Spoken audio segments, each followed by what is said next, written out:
반갑습니다. 산골짜기TV 홍근대 목사입니다.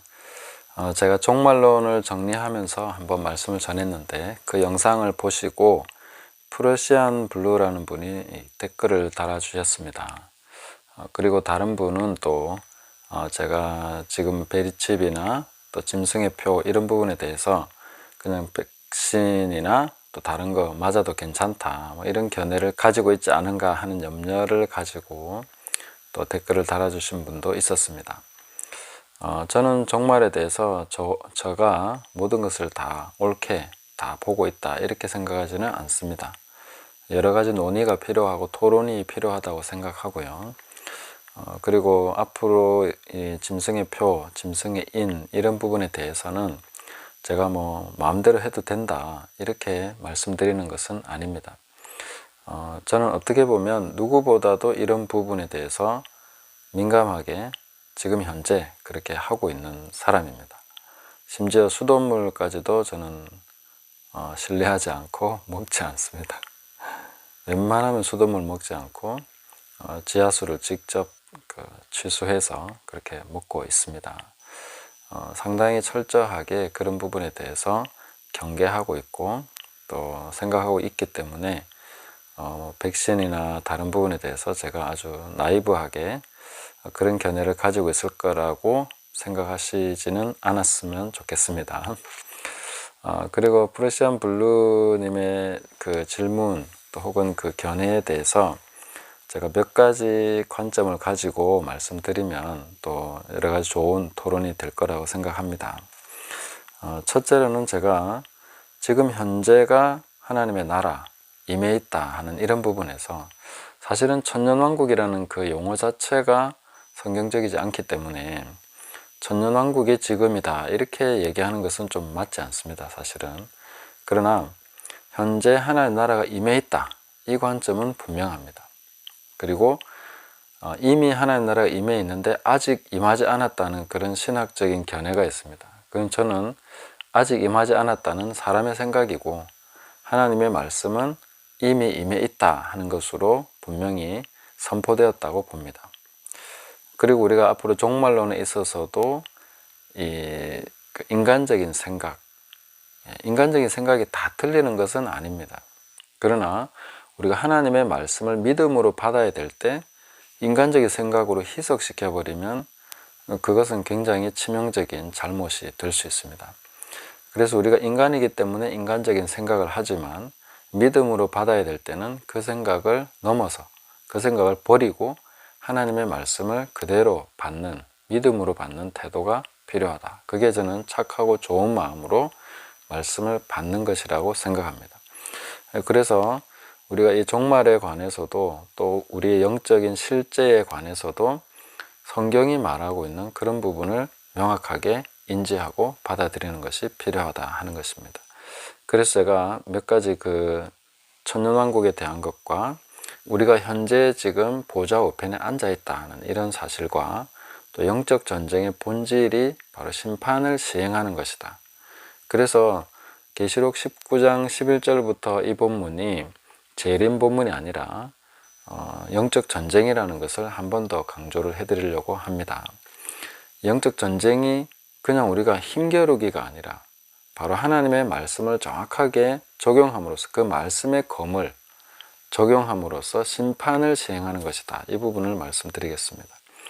그리고 현재 하나님 나라에서 우리가 다스리는 모습 여기에 대해서 오해하는 부분, 그러니까 사람이 그냥 생각하는 것과 하나님 말씀이 왕노릇하라고 하는 부분은 현격한 차이가 있다 하는 것을 말씀드리겠습니다. 자, 먼저 영적 전쟁의 본질에 대해서 말씀을 드린다면은 시편 149편 5절에서 9절을 우리가 찾아보시면 성도들은 영광 중에 즐거워하며 그들의 침상에서 기쁨으로 노래할지어다. 그들의 입에는 하나님에 대한 찬양이 있고 그들의 손에는 두 날 가진 칼이 있도다. 이것으로 문나라에 보수하며 민족들을 벌하며 그들의 왕들은 사슬로 그들의 귀인은 철고랑으로 결박하고 기록한 판결대로 그들에게 시행할지로다.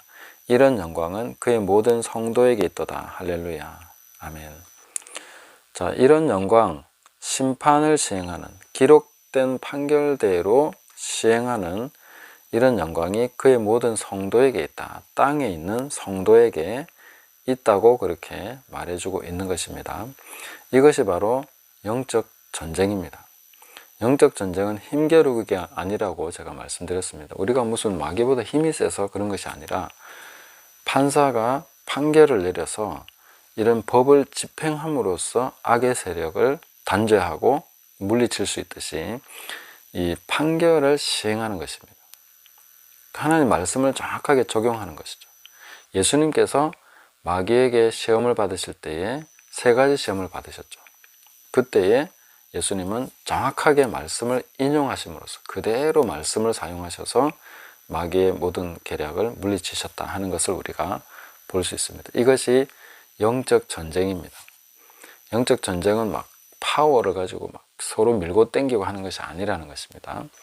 이런 부분에서 우리가 정확하게 하나님의 말씀을 알고 그것을 바르게 적용할 때 그것이 바로 살아있고 운동력 있는 하나님의 말씀, 혼과 영과 골수와 관절까지 찔러 쪼개는 말씀이 되고 그 살아있는 말씀이 바로 성령의 검으로서 이 영적 전쟁을 수행하게 된다 하는 것을 우리가 깨달을 때에 영적 전쟁을 바르게 이해한다면 계시록 19장 11절부터 이 내용은 바로 영적 전쟁에 속하는 것이다. 마지막 심판이 아니라 현재 성도들이 예수 그리스도를 따르면서 영적 전쟁을 수행하고 있는 내용이다 하는 것을 우리가 이해하기에 어렵지 않을 것이라고 생각합니다. 그리고 성령께서 오시면 하실 일이 있습니다. 그것을 요한복음 16장 7절에서 13절에 말씀해 주고 있는데 제가 읽어보겠습니다. 그러나 내가 너희에게 실상을 말하노니 내가 떠나가는 것이 너희에게 유익이라. 내가 떠나가지 아니하면 보혜사가 너희에게로 오시지 아니할 것이요 가면 내가 그를 너희에게로 보내리니 그가 와서 죄에 대하여 의에 대하여 심판에 대하여 세상을 책망하시리라.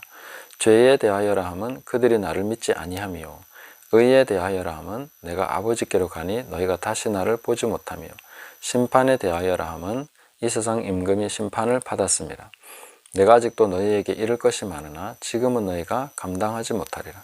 그러나 진리의 성령이 오시면 그가 너희를 모든 진리 가운데로 인도하시리니 그가 스스로 말하지 않고 오직 들은 것을 말하며 장래의 일을 너희에게 알리시리라. 아멘. 여기서 성령이 오시면 죄에 대해서, 의에 대해서, 심판에 대해서 세상을 책망하신다. 세상 자체를 책망하시면서 성령께서 일하시는데 그것은 이 세상 전체의 기준을 완전히 뒤집어서 하나님 나라의 기준으로 바꾸시는 것입니다. 그래서 이 하나님 나라의 기준을 받아들이는 사람이 하나님 나라의 백성입니다. 죄에 대해서, 의에 대해서, 심판에 대해서 완전히 다른 하나님 나라의 관점, 말씀에 입각한 그 관점을 가지고 그 말씀을 그대로 적용하는 삶을 살아가는 것입니다. 그것이 영적 전쟁입니다. 하나님의 말씀을 가지고 진리로서 싸우는 것이 영적 전쟁입니다. 그것을 우리가 분명하게 깨닫고 이 세상 자체를 책망하는 것이 우리 그리스도인들의 지금 현재의 삶이라는 것입니다. 내가 말씀을 가지고 살아감으로써 빛된 삶을 살아감으로써 이 진리를 모든 진리를 정확하게 적용하면서 살아가는 그 자체가 세상과 완전히 다른 기준과 관점을 가지고 하나님 말씀에 입각한 것을 가지고 살아감으로써 세상을 정죄하게 된다는 것이죠. 판단하게 된다는 것이고 그것을 책망해서 빛으로 나오게 한다는 것을 분명하게 말씀해 주고 있습니다. 자, 그리고 두 번째로 우리가 살펴볼 것은 우리가 하늘에 앉아 있다는 것이죠. 네. 프로시안 블루님께서도 말씀하시기를 우리가 이렇게 넘어지고 부족하고 이런데 어떻게 하늘에 앉아 있는 존재일 수 있느냐. 네, 물론 저도 경험적으로 보면 제가 하늘에 앉아 있다 이렇게 주장하는 것은 참 우스운 일이 될 수도 있습니다. 그러나 우리는 그런 내 경험이나 인간적인 판단이나 생각을 가지고 나 자신을 보는 것이 아니라 말씀을 통해서 주님이 그렇다고 하면 그런 줄 알아야 되는 것이죠. 그 에베소서 2장 5절 6절을 보시면 허물로 죽은 우리를 그리스도와 함께 살리셨고 너희는 은혜로 구원을 받은 것이다. 예. 그리고 또 함께 일으키사 그리스도 예수 안에서 함께 하늘에 앉히시니. 이것은 과거형으로 되어 있습니다. 이미 완료된 것이고 우리가 예수 그리스도를 영접하고 그 하나님의 은혜로 구원받은 자라면 함께 일으키사 그리스도 예수 안에서 함께 하늘에 앉히시니. 앉아 있다는 것입니다. 이미 하늘에 앉아 있는 존재입니다. 우리는 그렇게 인지를 해야 됩니다. 경험도 이 부분을 받침해 줄 수 있습니다. 뭐냐면은 우리가 기도를 하죠. 우리 기도가 하나님께 상달된다는 것이 어떻게 우리가 상달된다는 것을 알 수 있습니까?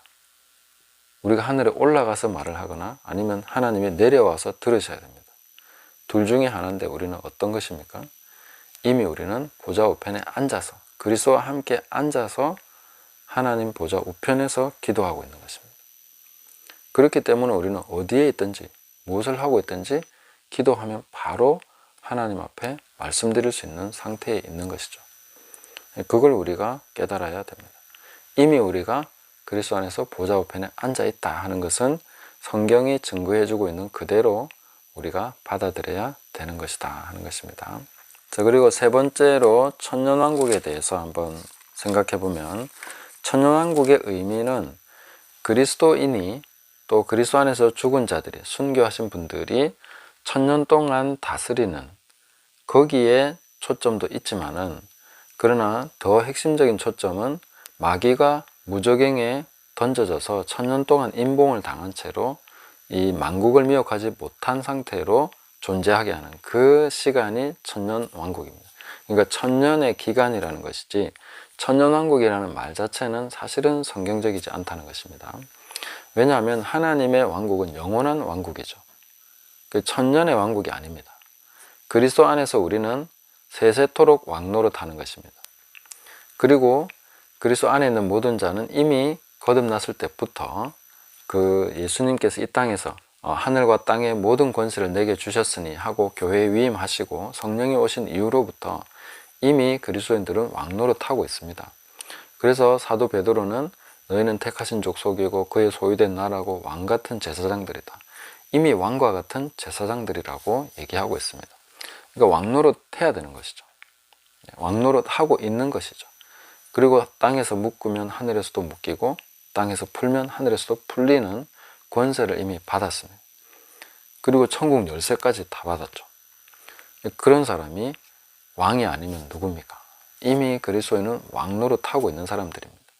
그래서 천년왕국에 특별히 왕노릇하는 것이 아니라 이미 그리스도인은 영원토록 왕노릇하는 존재고 천년의 기간은 바로 마귀가 만국을 미혹하지 못하게 하는 기간이라는 것입니다. 이 기간은 특별히 교회에 주어진 그 은혜의 기간이라고 볼 수 있습니다. 이 기간을 이해하기 위해서는 저는 이방인의 때가 바로 이 기간이 아닐까라는 생각을 합니다. 유대인이 넘어지고 예수 그리스도를 받아들이지 않고 그리고 이제 이 복음이 이방인에게로 가게 되는 것이죠. 결정적으로 예루살렘이 완전히 파괴되고 그리고 나서 이방인에게 복음이 완전히 넘어가게 되는데 이런 과정 속에서 이 마귀가 무저갱에 던져졌다 이렇게 볼 수 있습니다. 왜냐하면 마귀는 계시록 2장에 등장하고 있기 때문입니다. 2장 13절에 보시면 내가 어디 사는지를 내가 아노니 거기는 사탄의 권좌가 있는 데라.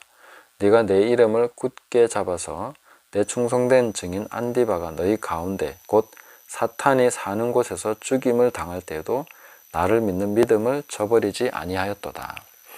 적어도 요한계시록이 기록될 이 당시에는 사탄이 버가모라는 지역에 거기서 살고 있었다고 했습니다. 그러니까 무저갱에 들어간 것이 아니죠. 여기까지 존재하고 있었습니다. 그리고 계시록이 언제 기록됐느냐 하는 그 연대에 따라서는 이 좀 앞부분에 기록됐다는 견해가 있고 뒷부분에 기록됐다는 견해가 있는데 대부분 우리는 이제 한 AD 90년, 100년쯤에 이렇게 기록됐다고 생각하고 있죠. 제일 마지막에 기록된 책이 요한계시록이다.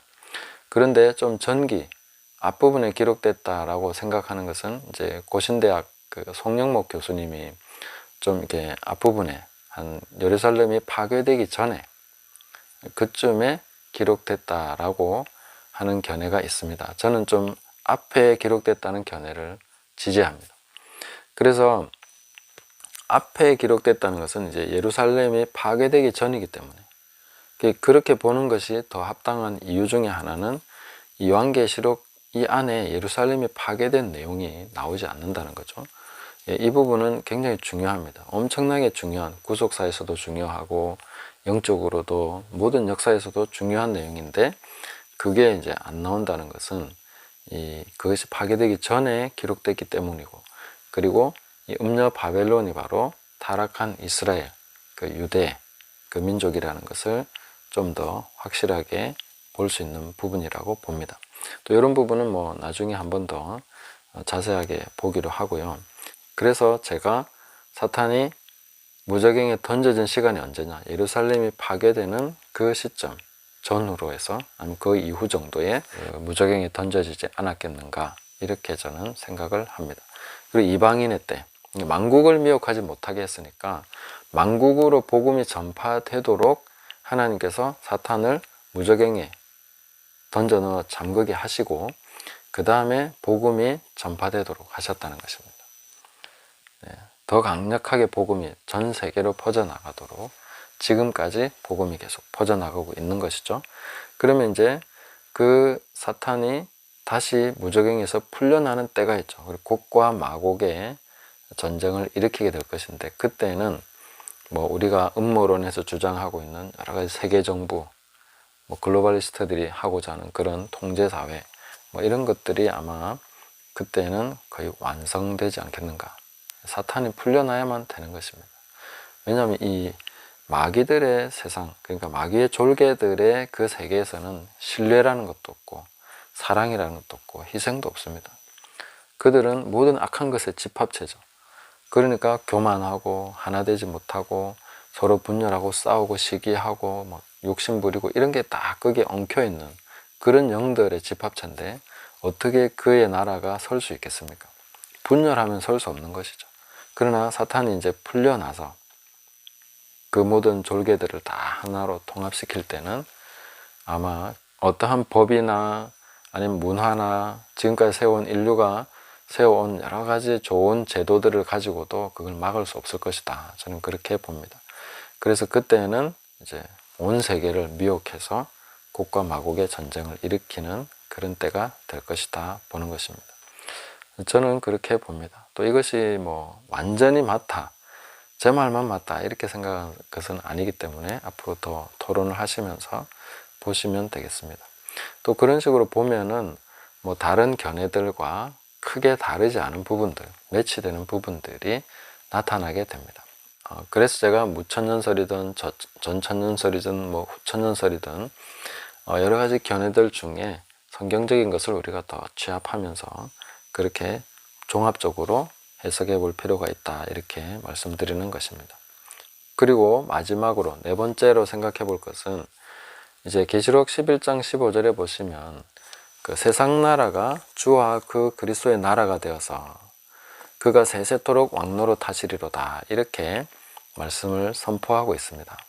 지금 현재 그리스도인이 다스리고 있다, 왕노릇하고 있다 라고 봤을 때에 무슨 이런 모습이, 무슨 그리스도인이 왕노릇하는 거냐, 지금 뭐 세상은 완전 엉망진창이고 그리스도인들은 찌질한데 어떻게 왕노릇하고 있다 할 수 있느냐, 이렇게 반박을 할 수 있겠죠. 우리가 교회사를 살펴보면 실제로 교회가 세상 나라를 다스린 적이 있습니다. 그래서 로마교 하면은 이제 그런 그 역사를 가지고 있죠. 세상 권세 위에서 교회가 다스린 적이 있습니다. 러시아도 그런 적이 있고 또 중동 지역에 여러 제국들이 있었는데 그들도 역시 기독교 제국이었습니다. 그랬는데 그런 역사는 사실 저는 실패한 모델이라고 생각합니다. 교회가 세속 권세 위에서 다스리는 것이 왕노릇하는 것이 아니라는 것이죠. 교황이나 무슨 그런 사제가 황제 위에서 군림하는 것이 세상 나라에서 왕노릇하는 것이 아니라는 것입니다.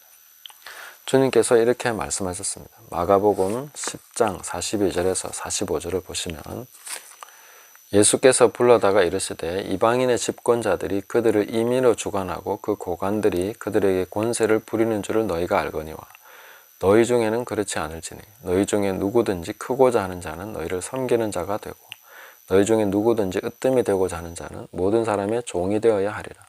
인자가 온 것은 섬김을 받으려 함이 아니라 도리어 섬기려 하고 자기 목숨을 많은 사람의 대속물로 주려 함이니라. 아멘. 자, 우리가 으뜸이 되고자 하고 그 다음에 크고자 하는 자라면은 이 세상에서 왕노릇하는 것이 어떤 것인지에 대해서 주님께서 말씀하신 그런 개념을 가지고 또 그런 방향으로 우리가 왕노릇해야 된다 하는 것을 알 수 있습니다. 임의로 주관하고 권세를 부리고 하는 것이 왕노릇하는 게 아니라는 것입니다. 오히려 섬기려 하고 자기 목숨을 많은 사람의 대속물로 주는 것이 왕노릇하는 것입니다. 이 세상에서 그리스도인이 살아가는 것은 십자가를 지고 많은 사람을 위해서 자기 목숨을 내어주는 것이죠. 섬기는 것이죠. 더 낮은 자가 되는 것이고 종이 되는 것이고 이렇게 가는 것이 왕노릇하는 것이다 하는 올바른 그림을 가지고 있어야 됩니다. 그리고 우리는 예수님께서 붙잡으신 그것을 붙잡기 위해서 달려가는 것입니다. 요한일서 4장 17절에도 보시면 이로써 사랑이 우리에게 온전히 이루어진 것은 우리로 심판날에 담대함을 가지게 하려 함이니 주께서 그러하심과 같이 우리도 이 세상에서 그러하니라. 주께서 그러하심과 같이 우리도 이 세상에서 그렇다. 이것을 어떤 모습으로 그려내는가가 중요합니다. 예수님께서 이 세상에 계실 때 어떤 모습으로 사셨는가 하는 것이죠. 그것이 바로 왕노릇하는 것입니다. 주님께서 이 땅에 오셔서 왕노릇하신 것이죠. 거기에 대한 모델을 보여주신 것입니다. 그 길을 우리가 가야 되는 것입니다. 우리도 세상에서 그러하다. 제자가 스승보다 낫지 못하다는 것이 무슨 말씀입니까? 스승을 핍박하고 스승을 배척한 세상에서 제자가 대우받고 제자가 높아질 수 있겠습니까? 스승보다 못한 대우를 받게 되겠죠. 그런 것입니다. 그래서 스승과 같은 길, 예수님의 제자로서 살아가는 길을 가르쳐야 되는 것입니다.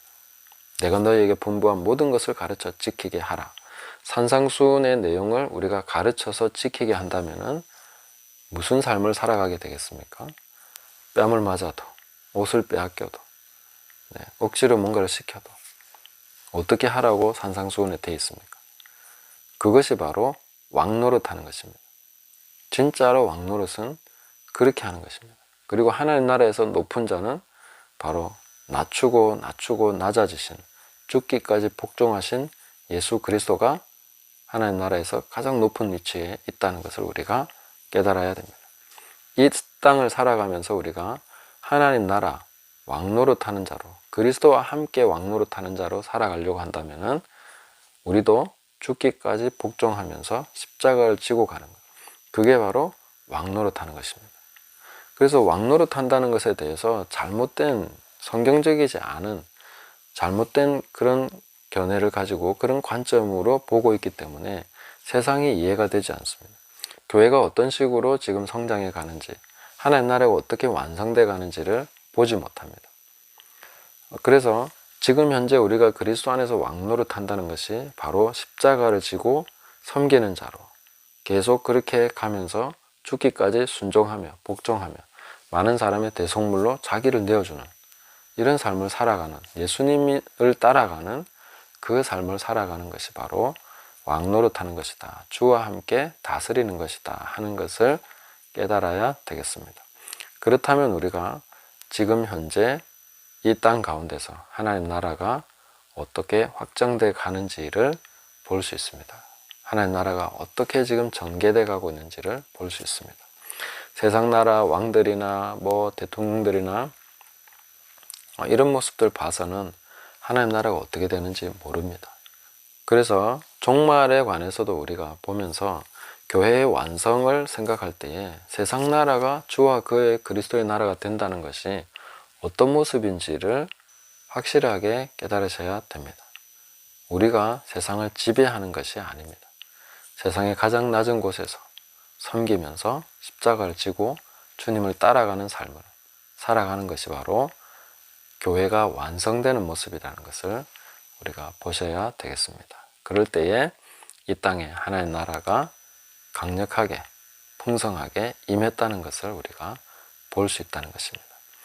그래서 현재 그리스도와 함께 다스리는 왕국의 삶을 살아간다는 것이 무엇인가 하는 것을 바르게 이해하면 제가 지금이 바로 하나님 나라가 임했고 천년왕국이라는 것이 어떤 다른 기간이 아니라 바로 지금이 바로 그런 기간이다 하는 것을 이야기하는 것에 있어서 크게 거부감이 없으리라고 생각합니다. 여기에 대해서도 더 많이 나누고 또 같이 토론해야 될 그런 내용들이 있겠지만 오늘은 여기까지 하고 또 다른 질문 있으시면 질문해 주시고 또 좋은 토론이 이어질 수 있으면 좋겠습니다. 감사합니다.